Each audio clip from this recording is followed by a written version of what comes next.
Good morning, everyone. Today is the 8th day of Nissan, March 26th, and we continue in chapter 39 in Tanya. We're on page 75 in your Chayenu booklets, and let's take it from the top. In today's lesson, even righteous neshamas, righteous souls who serve Hashem with instinctive love and awe, can rise above angels occasionally to the realm of Bria, despite it being primarily the territory of divine intellect.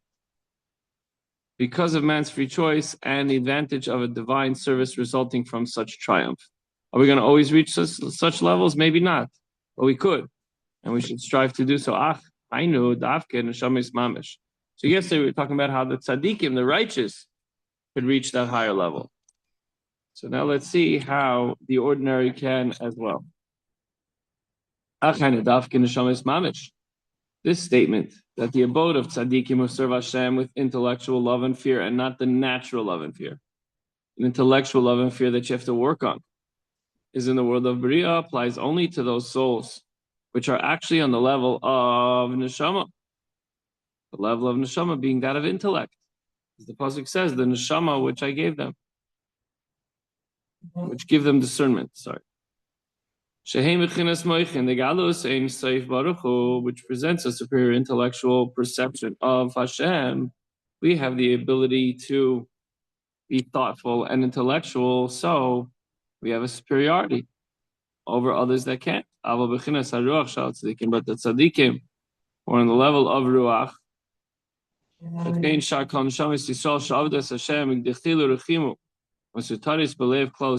similarly, not just tzaddikim, but all the souls of the Bnei Yisrael who serve Hashem with the natural fear and love of Hashem hidden in their hearts. They're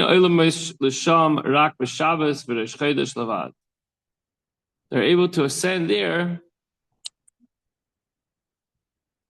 to Bria only on Shabbos and Rosh Chodesh, when the new moon occurs, when all creation ascends to a higher level. As it's written, every month on the new moon and every week on Shabbos, all will come to bow before Hashem, says God. It's only then that these neshamas ascend to the world of Bria, the higher level of Gan Eden. So when we say that people other than tzaddikim could reach this higher level, so Alter Rebbe is pointing out that takes place only on Shabbos and Rosh Chodesh. Special powers. How do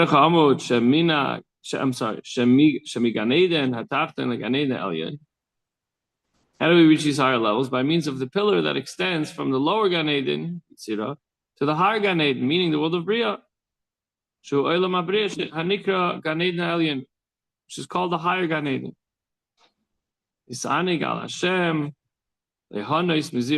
By means of this pillar, these souls are able to ascend there again, Shabbos and Rosh Chodesh, to delight in Hashem and bask in the radiance of the Shekhinah. Beautiful, beautiful place up in the higher level of Shekhinah.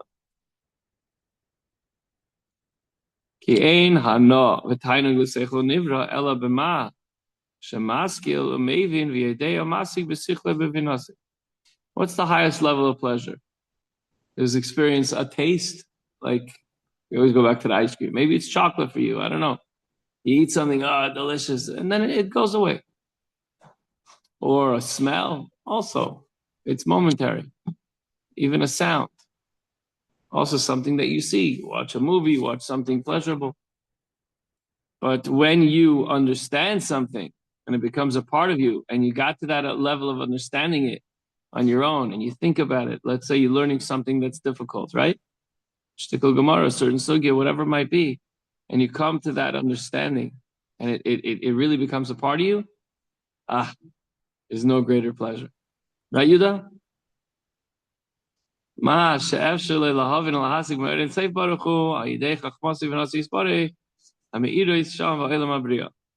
So what we're trying to do now, how do we reach this higher level? We're trying to reach the level of understanding of Hashem. And as much as we can't understand Hashem, but whatever level it is, you're thinking about the greatness of Hashem, try to grasp. How could you grasp eternal light? You can't. But you try as much as you can through wisdom and understanding of Hashem, which radiate to the world of Bria, enabling the souls to perceive godliness. As mentioned earlier, that Chava, Chachman bin Adas, Ratzilus, which the Alter Rebbe refers to as Hashem's wisdom and Hashem's understanding, radiate in Bria. When it's powerful in Atzilus, then it radiates down to Bria. For which reason Bria is called the world of understanding. So with this, the Alter Rebbe concludes his statement that on Shabbos and Rosh Chodesh, the souls of the other Jews who had not served Hashem with the intellectual love and fear, but they do it with a passionate, it's not intellectual, but it's a natural love and fear, but they do it with extra passion. They're able to ascend to the world of Bria, or at least that level of connection to Hashem on Rosh Chodesh and on Shabbos. What if Rosh Chodesh is on Shabbos? Woo! It's gonna be we're having his bar mitzvah kiddush on Rosh Chodesh, Shabbos Rosh Chodesh year.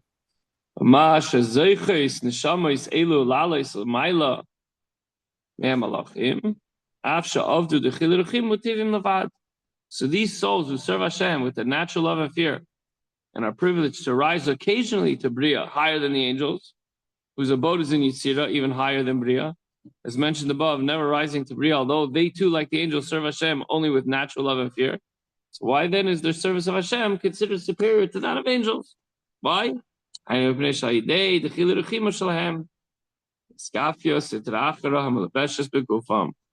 the passionate love and fear that they have, the Sitra Achara, which is enclosed in their bodies, the other side, which oftentimes opposes Hashem, is subdued, is held in check.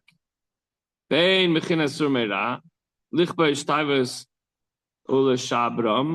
it's in the case of fear in the realm of turning away from evil, meaning they refrain from doing evil things, thinking evil things, saying evil things, and at the same time conquering and crushing their desires by not giving in to their temptations.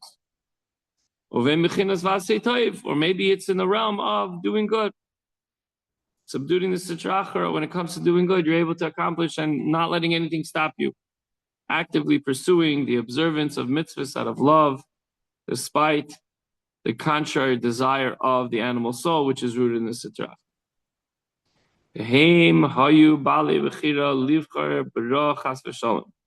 These neshamas, these souls, while in the physical world, they had freedom of choice. They could have chosen to do the opposite. They could have fallen victim to the Yetzer Hara and done evil, or skipped doing something positive. Nevertheless, they chose the good path. They chose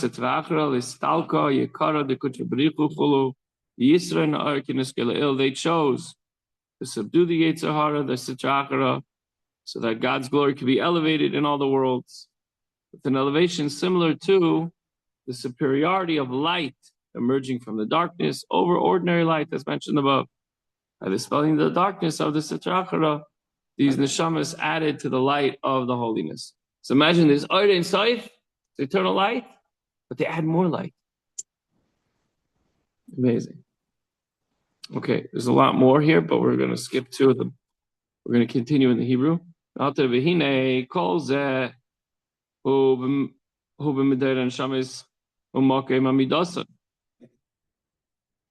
All these concerns and station of the soul, the different stations. The Rebbe notes that station is not necessarily synonymous with abode. It's not a certain level, but a station, a soul whose abode is in Yitzira, may rise periodically on Shabbos and Rosh Chodesh, as we mentioned, to a temporary station in Bria, as said above. You know how, like, on your birthday, you feel like something special without anybody telling you? Like, you're walking around, you feel like people should know it's my birthday today. It's a very, you feel it's special. Happens on Shabbos also. Nobody has to tell you Shabbos morning, by the way, it's Shabbos, it feels special today. It's in the air, it's part of you. And Rosh Chodesh. So Shabbos and Rosh Chodesh, we automatically get to this higher level, and we have the power to reach even higher. What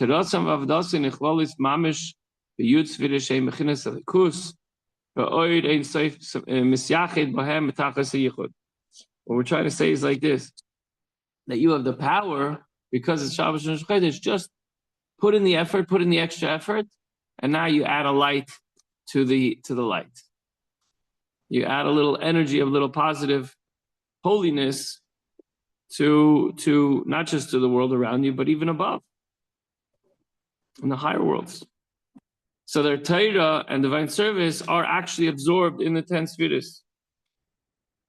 The people, again, not necessarily are they tzaddikim, not necessarily are they angels, but you put in a little effort, and then on Shabbos and Rosh Chodesh you can reach this higher level, and your Torah and your divine service are actually absorbed in the 10 spheres, which are part of Hashem, with which the Ein Sof unites in perfect unity, meaning the Ein Sof radiates in each world and completely unifies with the spheres of that world, the chain like descent.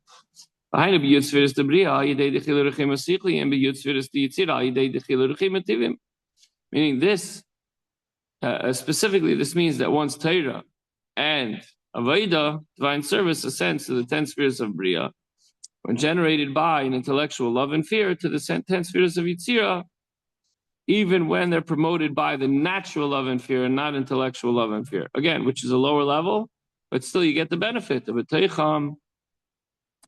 Now, within them, meaning within the 10 spheres of Bria and Yitzira that are clothed, the 10 spheres of the world of Atzilus, and they are completely unified with them. The spheres of Atzilus are clothed in and completely unified with the spheres of Bria and Yitzira. Obviously, if something is coming from the top, right? So let's say you have water trickling down, and you add a little blue dye on top. The blue dye is going to go through whatever further levels. If you see it down on the ground, you're going to say, oh, the blue dye must have come from the bottom level. No, it comes all the way through. So if that makes sense. So Atzilus goes, once the Seder Shtalshlus is starting to take place and the light of Hashem is coming through the 10 spheres within each level, whatever was added above comes through the next levels, right? So Atzilus is within Bria and Yitzira, etc. And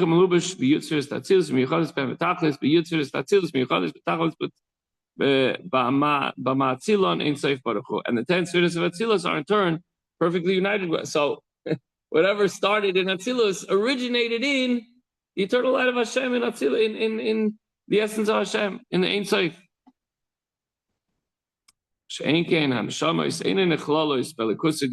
The souls, on the other hand, in contrast with the Torah and the divine service, are not absorbed into the godliness of the 10 spheres, not yet.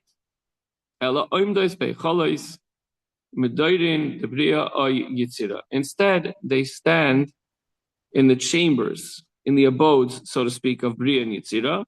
They're not yet in the chain-like descent. They're not like the blue dye that becomes part of the water, but they stand inside the chamber of Bria and Yitzira, which are the worlds of Bria and Yitzira, separate beings that are not united with Hashem, as are the spheres. You can say, oh, but everything's part of it. Of course, everything's part of Hashem, just like we are. But anything that could be called a creation, even the Malachim that want to cleave to Hashem, if they want to cleave to Hashem, it means that they're not completely part of Hashem. Of course they are. From Hashem's perspective, nothing changed. Everything is one with Him. Everything is united. And that's why we say it. Shema Yisrael Hashem Elokeinu Hashem Echad. Because everything is really part of Hashem. But from our perspective, even the Malachim's perspective, a Malach wouldn't ask to be closer to Hashem if he was united with Hashem. Automatically, he's one with Hashem. But from its perspective, it's a creation. So again, they're standing in the world of Bria. They're not completely united, even though they're a very, very high level. And yet they bask in the glory of the rays of the Shekhinah.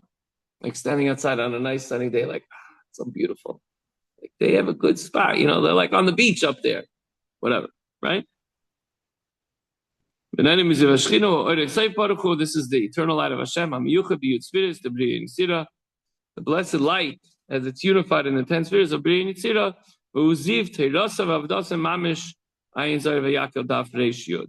And this radiance that they enjoy, the people that worked on their Avos Hashem and Yiras Hashem and learned Torah, on their Avos Hashem and Yiras Hashem, not even so much an intellectual approach to connect to Hashem, is actually a ray of their own light of the Torah. As we said weeks ago, we were saying how when you learn Torah, you're affecting the higher worlds.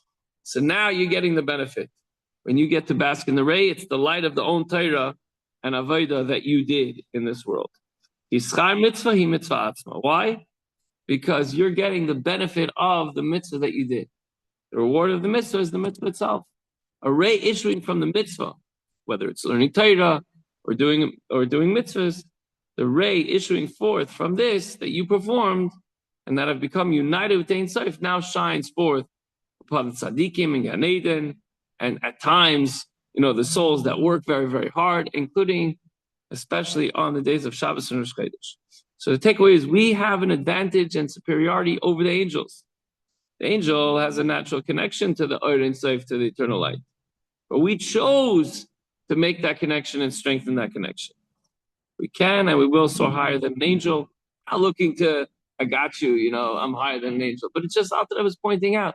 We think we're down here, life is so tough. Yeah, but you have the ability to choose good. You have the ability to rise up in ways that even Malachim cannot do. Powerful stuff, Chavre. Have a wonderful day.